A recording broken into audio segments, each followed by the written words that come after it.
Mesdames et messieurs, bonsoir. Merci d'avoir choisi RTI1 à la une de ce 20h. L'Institut national des statistiques a entamé depuis 2018 une étude portant sur le profil de la pauvreté en Côte d'Ivoire. L'étude prend en compte les 31 régions. Les données recueillies devraient permettre de conduire à une synergie d'action pour venir à bout de la pauvreté. La ministre de la Solidarité a lancé les actions à mettre en œuvre. Le gouvernement déploie le programme Eau potable pour tous au profit des régions. Un projet soutenu par le Japon qui vient de faire don d'1,6 milliard de francs CFA à la Côte d'Ivoire pour la réalisation de 124 forages. La région du Poro en bénéficiera. Le ministre de l'Hydraulique, Laurent Tchaba, vient de lancer les travaux à Tioro. Des pèlerins ivoiriens mettent le cap sur la Turquie pour prier et restaurer leur foi chrétienne. Ils y sont depuis le 25 octobre. Un voyage spirituel qui les conduira sur les pas des apôtres de Jésus-Christ, notamment Saint Paul, Néatas, et qui parcourut l'Asie mineure. Nos envoyés spéciaux, Sidonie Davila et Ulrich Adongon seront nos guides.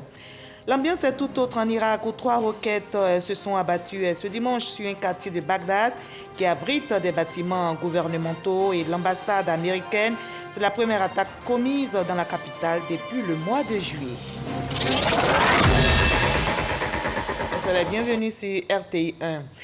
L'INS, l'Institut national des statistiques, a entamé depuis 3 ans une étude portant sur le profil de la pauvreté dans notre pays. L'étude prend en compte les 31 régions. Les données recueillies devraient permettre de conduire à une synergie d'action pour venir à bout de la pauvreté. La ministre de la Solidarité, Miss Belmondo, vient de lancer les actions à mettre en œuvre. Théodore Zouzou, Jamagagi.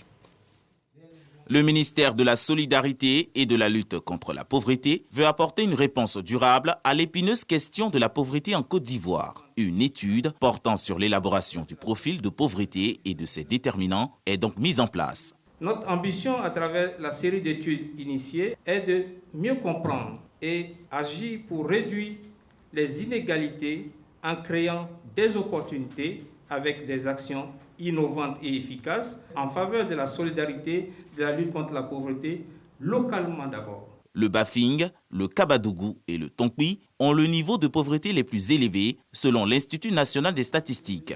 Devant cette initiative de recherche des causes et propositions de solutions par région, le Programme des Nations Unies pour le développement partenaire réitère son engagement aux côtés de la Côte d'Ivoire et, séance tenante, fait don de matériel informatique.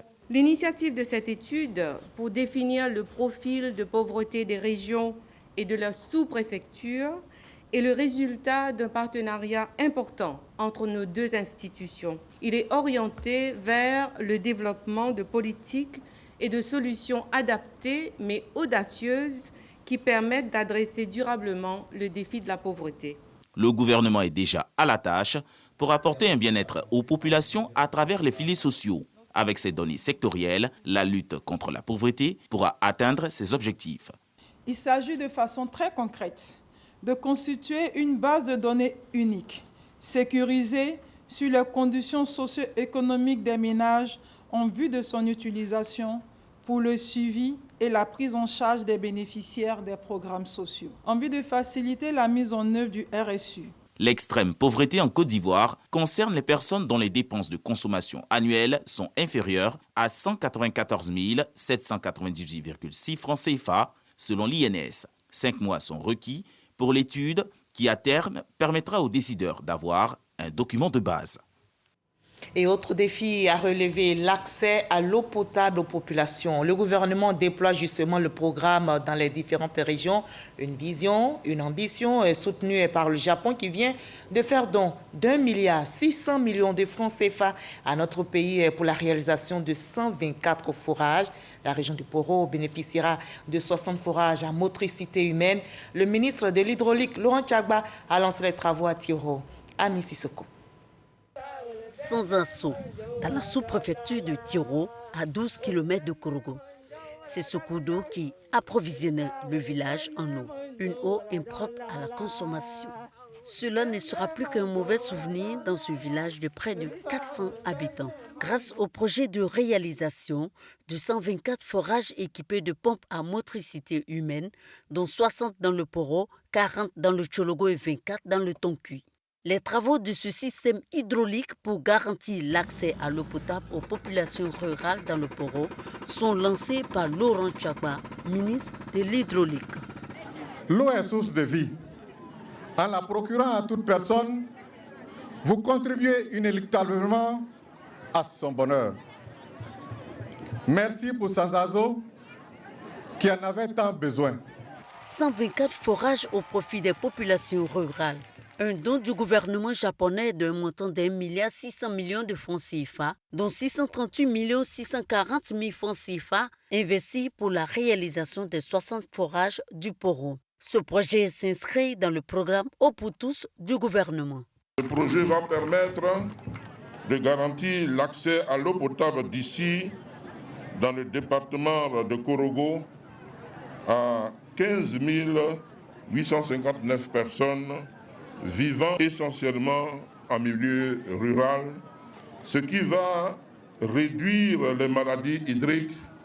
Aussi, grâce à ce projet, nos sœurs et nos mères qui souffrent énormément des corvées d'eau auront accès à l'eau potable.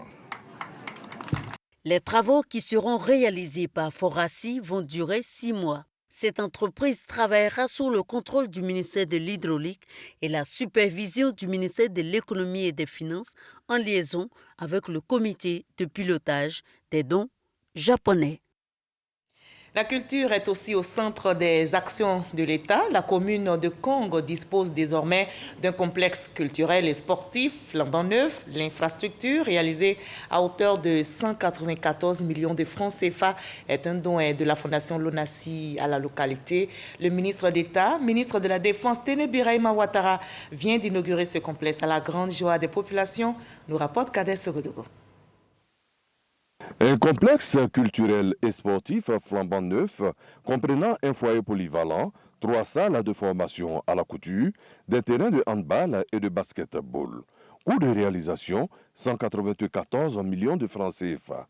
Il est offert gracieusement à la cité historique de Kong par la Fondation Lonasi. Il s'agit pour moi de me réjouir de l'opportunité donnée à la Fondation Lonasi d'apporter sa modeste contribution à l'amélioration du bien-être de la population et à la transformation qualitative de la belle cité de Kong. Le complexe culturel et sportif que nous inaugurons ce jour sera assurément l'une des infrastructures les plus importantes pour l'animation culturelle et sportive de la ville de Kong. Pour le premier magistrat de Kong et ses administrés, c'est déjà Noël avant l'heure. Je vous exhorte tous ensemble de veiller au bon fonctionnement et à la bonne utilisation de cet espace qui est le nôtre au profit de l'éducation et de l'épanouissement de nos enfants et de notre jeunesse et qui fait aujourd'hui la fierté de notre cité. L'infrastructure est inaugurée par un acteur de développement, le ministre d'État, ministre de la Défense, Téné Birahima Ouattara, président du conseil régional du Djologo. Bien entendu, il encourage la Fondation Lonasi à poursuivre sur sa lancée. Monsieur le directeur régional de la Lonasi, nous ne sommes pas surpris de cet élan de solidarité que vous manifestez à notre égard depuis de nombreuses années. Et vous dire que, bien entendu, nous attendons encore que vous nous fassiez encore d'autres réalisations. La Lonasi, créée le 20 mars 1970, est spécialisée dans les jeux de hasard. Structure étatique, une partie de ses bénéfices est distribuée entre les gagnants aux différents jeux et l'autre partie accompagne l'État dans la réalisation d'infrastructures sociales, comme c'est le cas ici à Kong et un peu partout en Côte d'Ivoire. Et ne dit-on pas aussi que l'éducation est le moteur du développement? Eh bien, nos gouvernants qui l'ont bien compris s'attellent à donner à la Côte d'Ivoire des infrastructures scolaires offrant de meilleures conditions de travail aux enseignants et aux apprenants. Je vous conduis maintenant dans le département de Korogo, où le collège moderne de Koni, chef-lieu de sous-préfecture, vous allez le voir, a été inauguré hier par le ministre Amadou Coulibaly. Reportage signé Siekwasi Patricia Mouitia.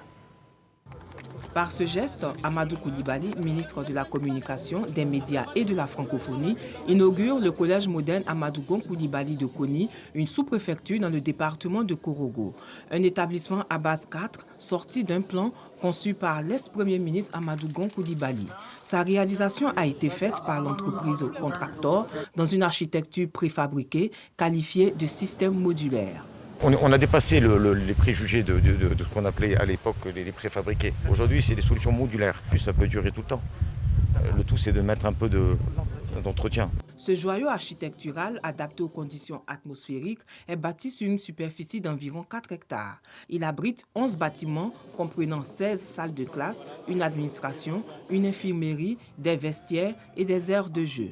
Un cadre qui offre aux apprenants et au personnel d'excellentes conditions d'études. Il s'agit in fine d'honorer la mémoire du grand homme dont il porte le nom et de perpétuer les valeurs qui l'ont révélé au monde entier, c'est-à-dire la rigueur, la responsabilité et la recherche de l'excellence. Nous sommes très heureux qu'un projet pareil, celui donc de la construction de collèges de proximité qui lui tenait tant à cœur, soit arrivé à son terme pour ce qui concerne Koni, d'Asungo, à la satisfaction des populations et donc des élèves de la région. Bientôt un lycée de jeunes filles à Korogo en hommage à l'ex-premier ministre Amadou Gon Koulibaly. Le collège de Koni ouvert fait partie de 28 établissements à construire à travers le pays par la même entreprise. 18 ont été réceptionnés et les 10 autres d'ici mars 2022.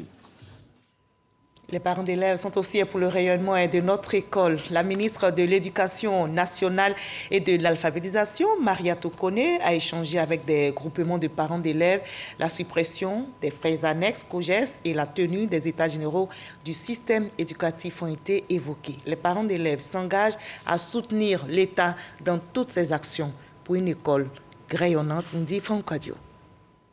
États généraux de l'éducation nationale et de l'alphabétisation, rôle et fonctionnement des associations de parents d'élèves, vente d'alcool aux abords des établissements scolaires, suppression des frais annexes des COGES, ce sont autant de sujets abordés au cours de ce premier rendez-vous entre la ministre Mariatou Koné et les associations de parents d'élèves. Nous voulons travailler vraiment de concert avec elle, constituer une force de proposition pour que cette école ivoirienne puisse retrouver son lustre d'antan.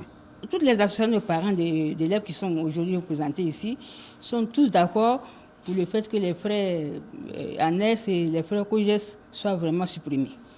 Donc ça a été un ouf de soulagement pour nous les parents d'élèves. Quand on parle de développement, ce n'est pas l'école. On ne peut pas parler de développement sans toutefois mettre l'école en première position. Et donc nous, parents d'élèves, nous attendons beaucoup et surtout des IGNA qui vont trouver des solutions aux problèmes qui minent notre système. Continuer de jouer les premiers rôles dans la bonne éducation des enfants, une volonté des parents d'élèves saluée par la ministre, qui leur a réaffirmé par ailleurs l'engagement du gouvernement ivoirien à trouver les solutions idoines pour une éducation équitable et qualitative en faveur des enfants de Côte d'Ivoire. Tout le travail que nous faisons, c'est pour les parents.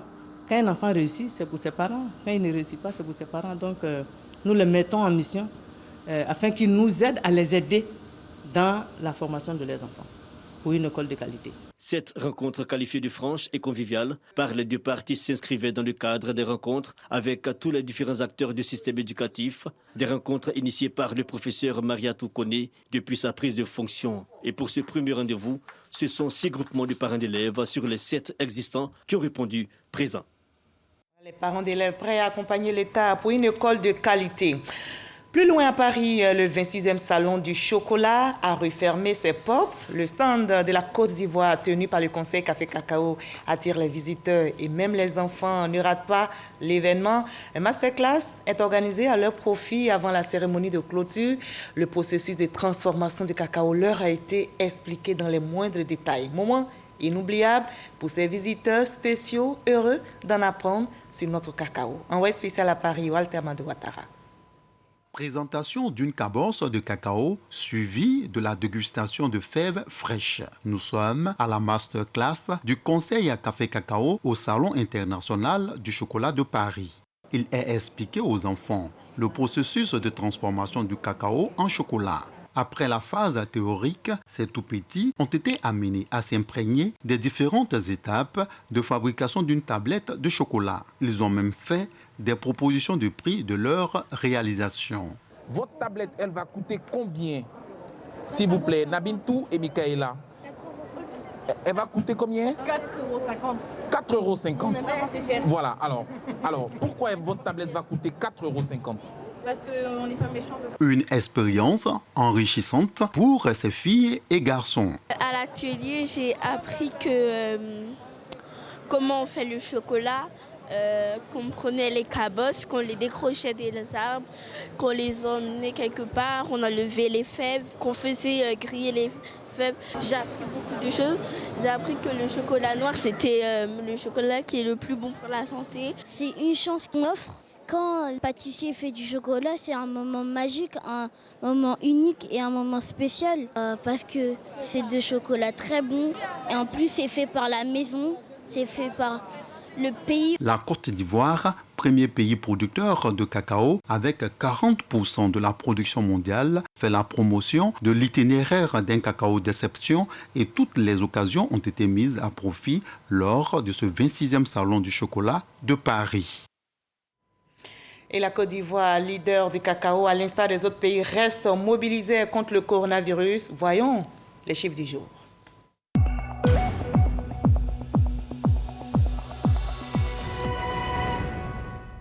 Et ces chiffres qui continuent de nous interpeller. Ce dimanche 31 octobre, on dénombre dans notre pays 5 cas positifs sur 1112 échantillons prélevés, soit 0,4% de cas positifs, 37 nouvelles guérisons et 0 décès, 587 cas actifs, plus de 3 millions de personnes vaccinées à ce jour. Faisons-nous tous vacciner, préservons notre santé et celle des autres. On retrousse aussi les manches contre le cancer, notamment le cancer du sein. Et vous le savez, ce mois d'octobre est un mois dédié à la lutte contre cette maladie. Octobre s'achève dans quelques heures seulement, mais le combat doit se poursuivre. Les associations comme l'ONG Savoir Donner attirent notre attention et mènent des actions, appellent à soutenir la recherche. Patricia Mouitia. Le lancement des activités de l'ONG Savoir Donner en ce mois d'octobre n'est pas fortuit. Il intervient dans cette période de l'année dénommée Octobre Rose, un symbole fort de la lutte contre le cancer du sein. C'est des pathologies qui coûtent excessivement cher et ça me fend le cœur de voir quelqu'un qui vient me voir et puis n'a pas les moyens de se soigner. Donc c'est à partir de là que j'ai décidé de créer l'ONG Savoir Donner. Le lancement officiel des activités de cette association a donné lieu à des témoignages édifiants de personnes ayant bénéficié des bienfaits des plantes médicinales. Pour l'ONG Savoir Donner, c'est le début d'un autre challenge, c'est-à-dire aller à la rencontre des populations pour des séances de sensibilisation et de prévention sur les pathologies tumorales et hépatiques. Il faut être patient. Avec les plantes, ce n'est pas des traitements à court terme, mais c'est des traitements à long terme. Donc il faut patienter, c'est au fur et à mesure que les principes actifs font leur travail. Et au fur et à mesure, je fais des recherches pour trouver d'autres nouvelles molécules pour essayer de rendre les médicaments plus efficaces. La présidente de l'ONG Savoir Donner souhaite former une chaîne de solidarité à travers la Côte d'Ivoire pour redonner de l'espoir aux personnes souffrant de cancer et de bien d'autres maux. Diallo Lobo-Galé plaide également pour une franche collaboration entre la médecine classique et la médecine traditionnelle afin d'aider efficacement les malades à recouvrer la santé. Chimiste et naturothérapeute, les résultats de ses recherches lui ont valu plusieurs grands prix à l'international, notamment le Grand Prix spécial de l'invention reçu en Corée en 2018. Autre pandémie à éradiquer, le paludisme. La Côte d'Ivoire, notre pays, est au front contre cette maladie.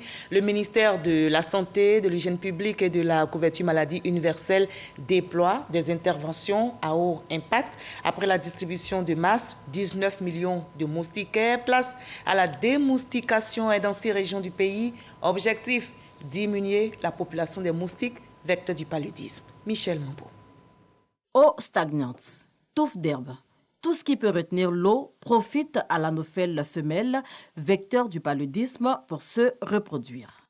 C'est vrai que les moustiquaires nous protège du paludisme, mais pour intensifier cette lutte, il faut également réduire la population de moustiques.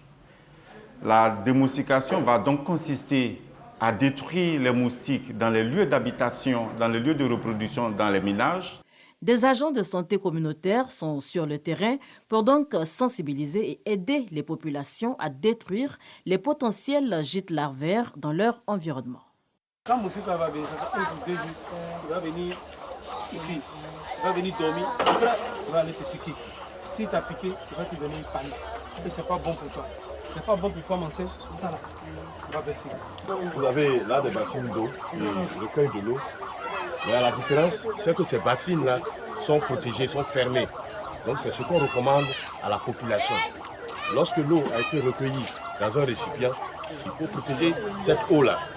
Prochaine étape de cette campagne de démoustication initiée par le ministère de la Santé, de l'Hygiène publique et de la couverture maladie universelle, la pulvérisation des lieux de reproduction des moustiques et la fumigation pédestre et motorisée pour détruire les moustiques adultes déjà en activité. Cette opération a été précédée de plusieurs séances de plaidoyer et de formation dans les régions sanitaires concernées, notamment le Kabadougou, le Folon, le Worodougou, le Lodjibois, l'Anawa et le Boklé. Reste maintenant l'implication des populations pour la réussite de cette activité de lutte anti-vectorielle. Et on fait escale maintenant dans la région du Gor. La ville de Bayota, vous allez le voir, s'est dotée d'une mutuelle de développement. Cet organe est présidé par Romain Digbe Daye ce samedi. Hier donc, il a été investi dans ses fonctions par les ministres Amédée Kofi Kwaku et Alcide Guégué. Les 2 membres du gouvernement ont appelé à la paix et à l'union. Mama Traoré. Bayota, une commune désormais dotée d'une mutuelle de développement. Pour diriger cet instrument nommé MUDEBA, le choix des cadres et des populations s'est porté sur Romain Digbe Daye. Ce préfet de fonction rêve grand pour Bayota, sa terre d'origine. Nous avons besoin aujourd'hui plus qu'hier de nous retrouver pour construire notre village. Tel est le défi de notre génération qui doit avec courage et lucidité porter Bayota aux frontières nouvelles du développement et du modernisme. Alors, comme un grand peuple, nous allons nous rassembler, nous remettre en marche. Cet appel à l'union et au rassemblement est soutenu par les ministres issus du district du Godjibois présents à cette cérémonie.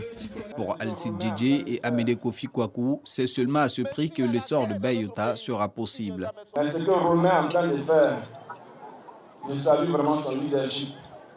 Parce qu'il a réussi à rassembler tout le monde ici aujourd'hui, autochtones, allogènes, mais surtout des membres des différents partis politiques. Il faut bien que les gens viennent construire des usines pour que nos enfants puissent travailler. Mais s'il y a la guerre dans notre pays, qui viendra mettre son argent ici en Côte d'Ivoire? Les gens iront ailleurs. Il n'y a pas 2 Bayota en Côte d'Ivoire, il y a un seul Bayota. Si nous brûlons Bayota, nous allons où? Si nous brûlons Bayota, nous allons où? C'est pour ça que nous qui sommes les hommes politiques, les discours que nous devons tenir sont des discours de paix, des discours de cohésion, des discours d'entente, des discours de développement. Pour ce qui est des actions prioritaires à réaliser par la mutuelle, il s'agit entre autres de doter Bayota d'une ambulance médicalisée, d'un préau moderne et d'étendre son réseau électrique. Mais en attendant, la MUDEBA soulage le centre de santé urbain avec ce matériel sanitaire. Et la culture s'adosse sur la paix. Après une semaine de retraite, le tambour sacré a été remis au peuple par Sa Majesté Amontano et Désiré. Pendant une semaine, les Nzema Kotoko vont danser la Bissa. Ils célèbrent ainsi le nouvel an. Le thème de cette année, la Bissa, creuser des valeurs et d'espoir. Victoria Ngwa.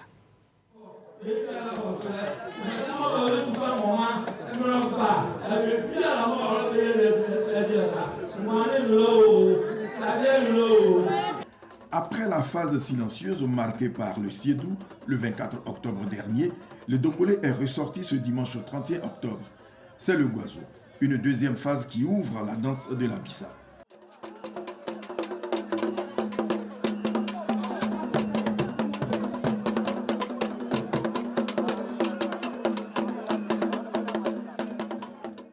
Les dépositaires de la Bissa, les Mvavile, sont les véritables témoins de cette cérémonie, parce que c'est à eux que la danse a été révélée.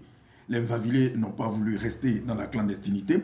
Ils vont confier officiellement le tambour sacré au roi et celui-ci va le remettre au peuple. La famille Mvavile, sous le rythme de la procession, est venue donc présenter à Sa Majesté, est venue confier à Sa Majesté la danse de la Bissa qui venait de lui être révélée. La Majesté, à son tour, en tant que garant de l'unité du peuple, en tant que garant donc politique et spirituel de tout le peuple nzema, va se saisir donc de cette danse qui lui a été confiée et la redonner au peuple pour qu'elle ne soit plus le fait non seulement de la famille Mvavile, mais qu'elle soit le fait de toutes les familles nzema. Comme l'on peut le voir, pendant une semaine, les Nzema Kotoko et leurs invités vont exécuter les pas de la Bissa.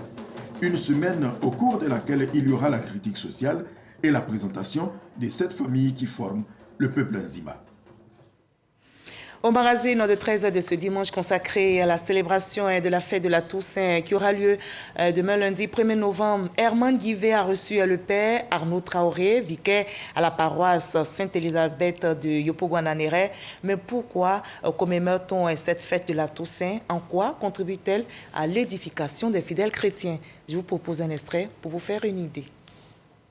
La fête de la Toussaint, c'est la fête de tous les saints, connus et inconnus, qui ont brillé par la qualité de leur vie sur la terre et qui aujourd'hui sont dans la félicité de Dieu, donc dans la gloire de Dieu. Et il ne faut pas faire de confusion parce qu'en Église, l'Église catholique parle de commémoration des fidèles défunts. Le premier, c'est la Toussaint et le lendemain, c'est la commémoration des fidèles défunts. Donc dans un premier temps, nous célébrons tous ceux qui sont entrés dans la félicité de Dieu, donc l'Église triomphante. Et le 2 novembre, nous pensons à ceux qui ne sont pas encore entrés dans cette félicité, mais qui sont en chemin. Et c'est l'Église souffrante, donc tous ceux qui sont au purgatoire, qui purgent une peine avant d'entrer dans cette félicité de Dieu. Il faut y croire, dans chaque milieu de vie, croire que certains ou plusieurs sont arrivés et que nous aussi, nous pouvons y arriver avec les moyens que l'Église nous donne de sanctification. S'abreuver aux sources du Tout-Puissant est pour restaurer leur foi chrétienne. Des pèlerins ivoiriens mettent le cap sur la Turquie et ils y sont depuis le 25 octobre. Un voyage spirituel qui les conduira sur les pas des apôtres de Jésus-Christ, notamment Saint Paul, né à Tars et qui parcourut l'Asie mineure. Nos envoyés spéciaux, Sidonie Davila et Ulrich Adongon, nous feront découvrir la Turquie chrétienne. Ils nous mènent dans l'ouest de ce pays.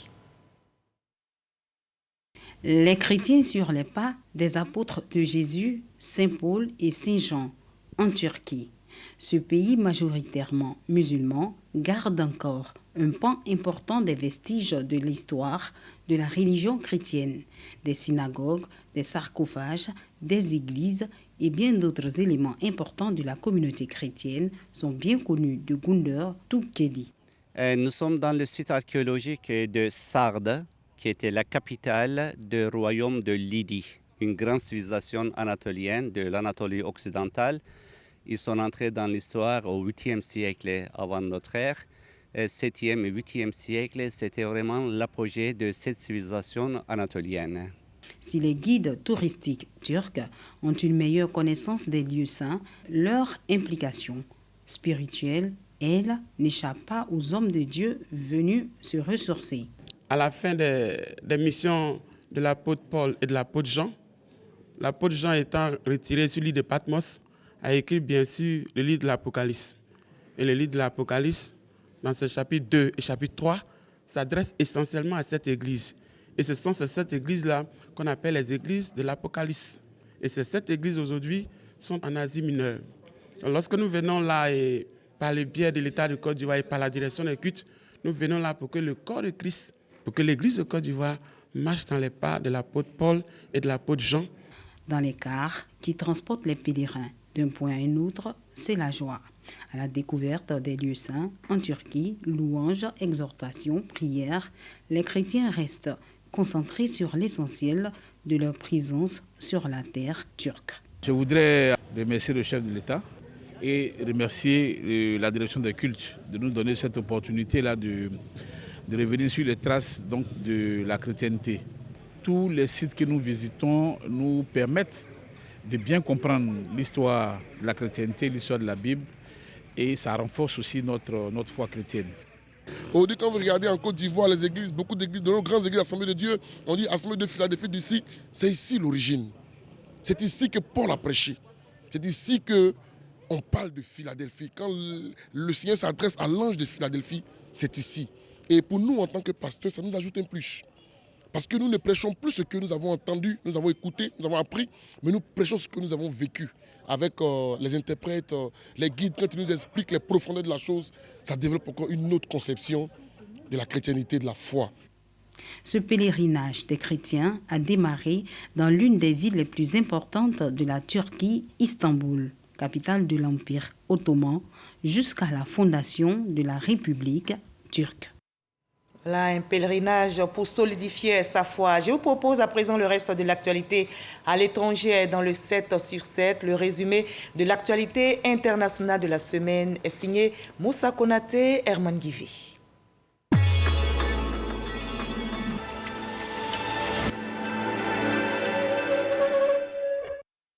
Les forces armées soudanaises ont arrêté lundi dernier des dirigeants civils, parmi eux le Premier ministre, en raison de son refus de soutenir leur coup d'État. Le général soudanais Abdel Fattah al-Burhan a annoncé la dissolution des autorités de transition et a décrété l'état d'urgence. La situation au Soudan a suscité de nombreuses réactions à l'international. L'ONU et l'Union africaine ont condamné l'acte. Yamba Élysée Ilboudo, ex-soldat et chauffeur, était devant les juges mardi dernier dans le cadre du procès de l'assassinat de Thomas Sankara. Âgé de 62 ans, il a affirmé devant le tribunal militaire de Ouagadougou qu'il n'a fait qu'exécuter les ordres à l'époque. Il fait partie des 14 accusés dans ce procès. C'est le premier soldat à s'exprimer sur les détails de l'assassinat du père de la révolution burkinabé en 1987.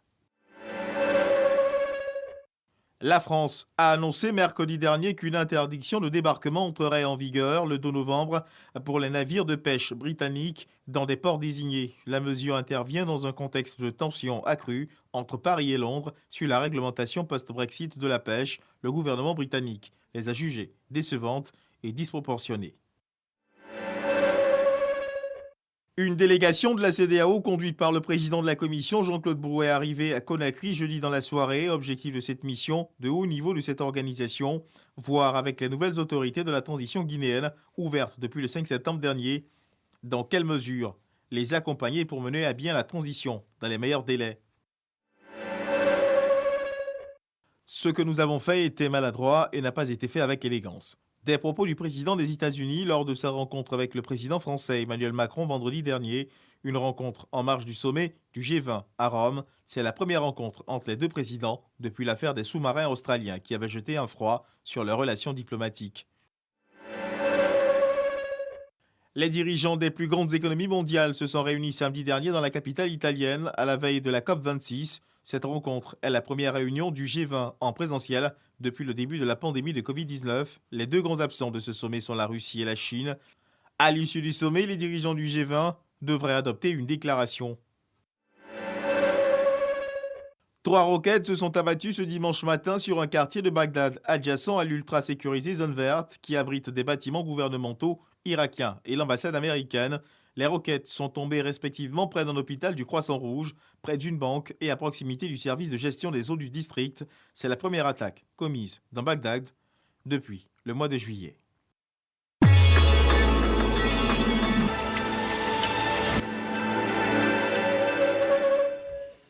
Voilà, fin de ce 20h supervisé par Michel Mambo, réalisé par Arlène Poka, Stéphane Kona, Awa Diomondé. Merci à vous de nous avoir suivis. Demain 20h, retrouvez Fatou Fofana. N'oubliez pas, prenez soin de vous. À très bientôt.